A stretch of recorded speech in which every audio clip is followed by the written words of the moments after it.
If you haven't been feeling the love of God lately, or you suspect you might be unlovable, you really need to hear this message. Welcome to the Thrive Podcast, your daily boost that's all about becoming clear on who you really are. Over the last few years, I've spoken with a lot of women who have recently separated from their husband or from their long-term partner. While some of these women have been coping well, a significant proportion have had their self-esteem and self-worth significantly dented by the breakup. Eventually they get on with life and they go on to meet someone new. But when those new relationships end, as many of them do, these women find themselves feeling much worse than they did even when their marriage ended. One of the reasons that happens is because the ending of the new relationship has reinforced the poor self-image that was created when the original relationship broke down.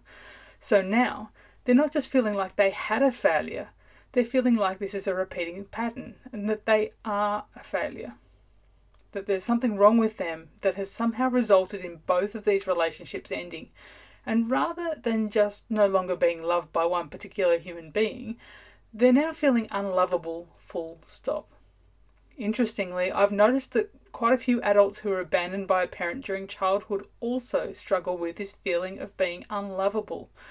While from the outside you might think that a parent leaving would result in the child not loving the parent anymore, it actually has the opposite effect. The child still loves the parent just as much as they ever did, but the child tends to blame themselves and concludes that they must be unlovable.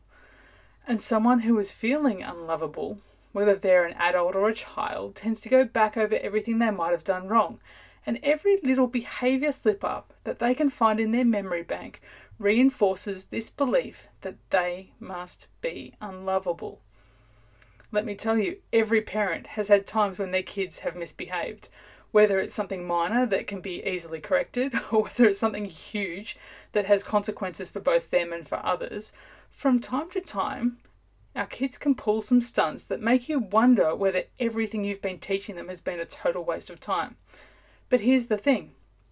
Although I might find some of my children's behaviour or some of their actions displeasing, not being pleased with their behaviour doesn't make any difference at all to my love for them.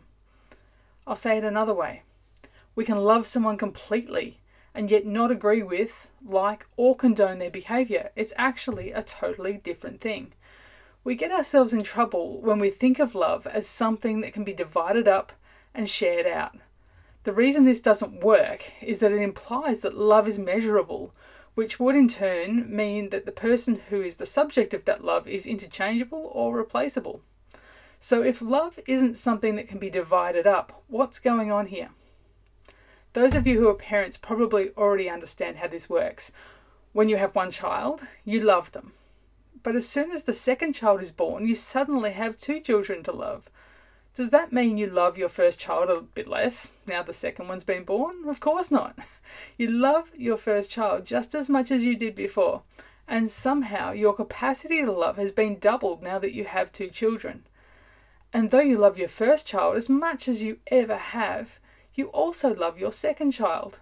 And the love you have for the second child isn't diminished in any way because you love the first child completely. And if you have twins, even though they may be identical, as a parent, you love each one of them as an individual completely and uniquely. Just as love is not something that can be divided up and shared out evenly or otherwise by humans, love works in a similar way when it comes to God.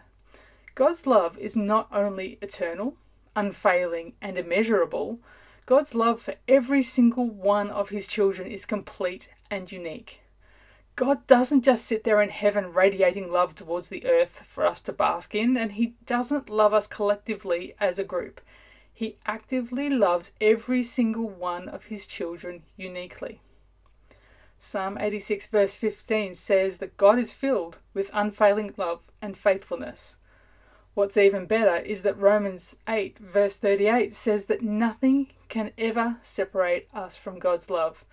So even behaving in a way that isn't pleasing to God isn't going to separate you from his love, although it certainly will affect how pleased he is with you.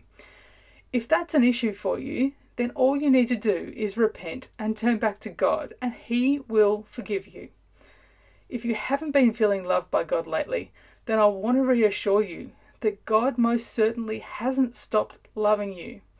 And I come against the lie of the enemy that has resulted in you feeling unlovable. God's love for you is unfailing, which means it never fails and it never stops. God is love, and He is the same yesterday, today, and for eternity. He loves you in a way that is completely unique, because even if you're an identical twin, from God's perspective, there is no one else on earth quite like you. He lovingly formed you, He gifted you, and He made plans for you that would give you a hope and a future. If that's something you want to know more about, then make sure you subscribe and get notifications for when new Thrive episodes are released. Also, if you have a friend who might benefit from this message, make sure you share this with them. And if you're here watching because someone shared this with you and you got something out of being here, now's the time to message them to say thanks before you get stuck into the next message. Until next time, blue skies.